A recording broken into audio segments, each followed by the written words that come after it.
ನಮಸ್ಕಾರ ಪ್ರೀತಿಯ ವೀಕ್ಷಕರಿಗೆಲ್ಲರಿಗೂ ಹವ್ಯಕ ಪಾಕಶಾಲೆಗೆ ಆತ್ಮೀಯವಾದ ಸ್ವಾಗತ. ತುಂಬ ಕಡಿಮೆ ಪದಾರ್ಥಗಳಿಂದ ಅಷ್ಟೇ ರುಚಿಕರವಾದಂತಹ ಈ ಬ್ರೇಕ್ಫಾಸ್ಟ್ ರೆಸಿಪಿ ಕಾಯಿ ದೋಸೆಯನ್ನು ಇವತ್ತು ಮಾಡೋದು ಹೇಗೆ ಅಂತ ನೋಡೋಣ.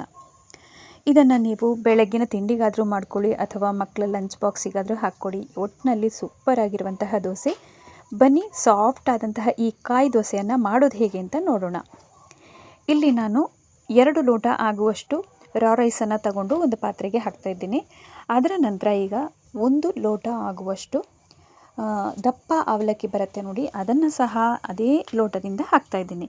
ಈಗ ಇವು ಎರಡನ್ನು ಸಹ ನೀಟಾಗಿ ತೊಳ್ಕೊಳ್ಳೋಣ. ತೊಳೆದಾದ ನಂತರ ಒಂದು 3ರಿಂದ 4 ಗಂಟೆಗಳ ಕಾಲ ನೆನೆ ಹಾಕ್ಕೊಳ್ಬೇಕಾಗುತ್ತೆ. ಈಗ ನೆನೆದಿರುವಂತಹ ನಾನು ಅಕ್ಕಿ ಮತ್ತು ಅವಲಕ್ಕಿಯನ್ನು ತೋರಿಸ್ತಾ ಇದ್ದೀನಿ ನೋಡಿ. ಚೆನ್ನಾಗಿ ಇದು 3 ಗಂಟೆಗಳ ಕಾಲ ನೆನೆಸಿದ್ದೀನಿ. ಇನ್ನಿದನ್ನು ನಾವು ರುಬ್ಬೋದಕ್ಕೆ ಹಾಕ್ಕೊಳ್ಬೇಕಾಗುತ್ತೆ.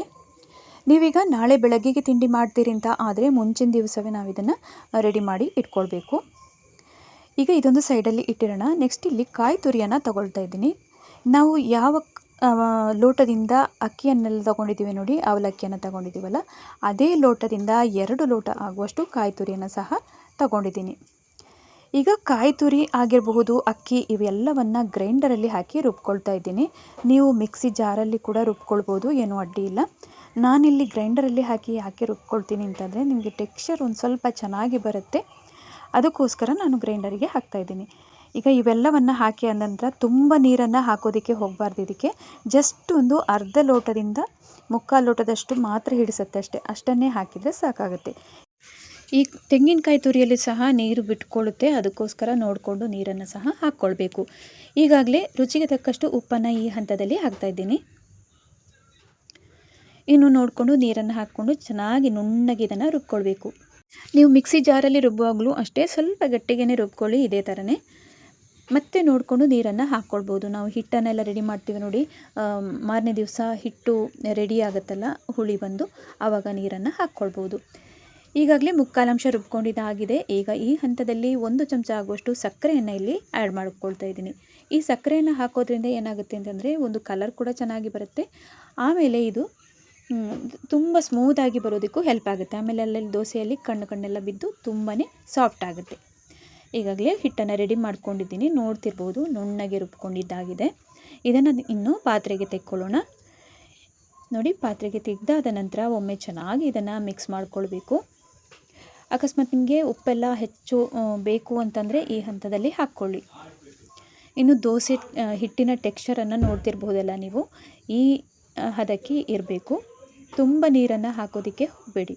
ಇನ್ನೂ ಫರ್ಮೆಂಟ್ ಆಗೋದಕ್ಕೆ ಬಿಡಬೇಕಾಗತ್ತೆ. ಮುಚ್ಚಳವನ್ನು ಮುಚ್ಚಿ 8 ಗಂಟೆಗಳ ಕಾಲ ಫರ್ಮೆಂಟ್ ಆಗಲಿ. ರಾತ್ರಿ ಫುಲ್ಲು ಇದು ಚೆನ್ನಾಗಿ ಇದು ಫರ್ಮೆಂಟ್ ಆಗಬೇಕು. ಇನ್ನು ಬೆಳಗ್ಗೆ ಅಷ್ಟು ಹೊತ್ತಲ್ಲಿ ನಾನೀಗ ತೆಗೆದು ತೋರಿಸ್ತಾ ಇರೋದು. 8 ಗಂಟೆಗಳ ಬಳಿಕ ನಾನೀಗ ತೆಗೆದು ತೋರಿಸ್ತಾ ಇದ್ದೀನಿ. ಇನ್ನೊಮ್ಮೆ ನೀವು ನೋಡ್ಬೋದು, ನೀರು ಬೇಕು ಅಂತ ಅನಿಸಿದರೆ ನೀವು ಹಾಕ್ಕೊಳ್ಳಿ. ಒಂದು ದೋಸೆಯನ್ನು ಫಸ್ಟು ಮಾಡಿ ನೋಡ್ಕೊಳ್ಳಿ, ಆಮೇಲೆ ನೀರು ಬೇಕಿದ್ದಲ್ಲಿ ಹಾಕ್ಕೊಳ್ಬೋದು. ಈಗಾಗಲೇ ಸ್ಟವ್ ಮೇಲೆ ತವವನ್ನು ಬಿಸಿಗೆ ಇಟ್ಕೊಂಡಿದ್ದೀನಿ. ಇನ್ನೊಂದು ಸ್ವಲ್ಪ ನೀರನ್ನು ಚಿಮುಕಿಸಿ ಆದ ನಂತರ ಹಿಟ್ಟನ್ನು ಸಹ ಹಾಗೆಯೇ ನೋಡಿಕೊಂಡು ಹಾಕ್ಕೊಳ್ಳಿ. ನಾನಿಲ್ಲಿ ಸಣ್ಣ ಸೌಟಲ್ಲಿ 2 ಸೌಟ ಆಗುವಷ್ಟು ಹಿಟ್ಟನ್ನು ಹಾಕಿ ಸ್ವಲ್ಪ ದಪ್ಪಕ್ಕೇ ಇದನ್ನು ಮಾಡ್ಕೊಳ್ಳಿ. ಆವಾಗ ಏನಾಗುತ್ತೆ ಅಂತಂದರೆ ಕಣ್ಣು ತೂತು ಬಿದ್ದು ಎಷ್ಟು ಚೆನ್ನಾಗಿ ದೋಸೆ ಸಾಫ್ಟಾಗಿ ರೆಡಿ ಆಗುತ್ತೆ ಅಂತ ನೋಡ್ಬೋದು ನೀವು. ಮೇಲಿಂದ ಇನ್ನು ಇದಕ್ಕೆ ತುಪ್ಪವನ್ನು ಹಾಕ್ಕೊಳ್ಬೇಕಾಗುತ್ತೆ. ಆದಷ್ಟು ಮುಚ್ಚಳವನ್ನು ಮುಚ್ಚಿ ಬೇಯಿಸಿ, ಸ್ವಲ್ಪ ದಪ್ಪಕ್ಕಾಗಿರೋದ್ರಿಂದ ಬೇಯೋದಕ್ಕೆ ಒಂದು ಸ್ವಲ್ಪ ಟೈಮು ಹಿಡಿಬೋದು.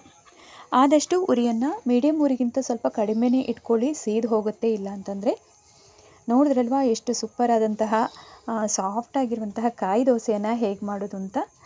ಇವತ್ತಿನ ಈ ರೆಸಿಪಿಯನ್ನು ನೀವು ಕೂಡ ಮನೆಯಲ್ಲಿ ತಪ್ಪದೇ ಟ್ರೈ ಮಾಡಿ ನೋಡಲೇಬೇಕು, ಅಷ್ಟೇ ಸೂಪರಾಗಿ ಬಂದಿರುತ್ತೆ. ಇನ್ನು ಕಾಂಬಿನೇಷನ್ ಆಗಿ ಇದಕ್ಕೆ ನೀವು ಕಾಯಿ ಚಟ್ನಿಯನ್ನು ಸಹ ಮಾಡ್ಕೊಳ್ಬೋದು, ಅಥವಾ ಕೊತ್ತಂಬರಿ ಸೊಪ್ಪೆಲ್ಲ ಹಾಕಿ ಮಾಡಿದಂತಹ ಹುರಿಗಡಲೆ ಚಟ್ನಿ ಕೂಡ ತುಂಬಾ ಟೇಸ್ಟಿಯಾಗಿರುತ್ತೆ. ಅದು ಇಲ್ಲ ಅಂತಂದರೆ ಸಾಂಬಾರಲ್ಲಿ ಕೂಡ ಬಹಳನೇ ರುಚಿಯಾಗಿ ಬರುತ್ತೆ. ಮಕ್ಕಳಿಂದ ಹಿಡಿದು ಎಲ್ಲರೂ ಇಷ್ಟಪಡುವಂತಹ ಈ ಕಾಯಿ ದೋಸೆಯನ್ನು ನೀವು ಕೂಡ ಮನೆಯಲ್ಲಿ ಟ್ರೈ ಮಾಡಿ ನೋಡಿ.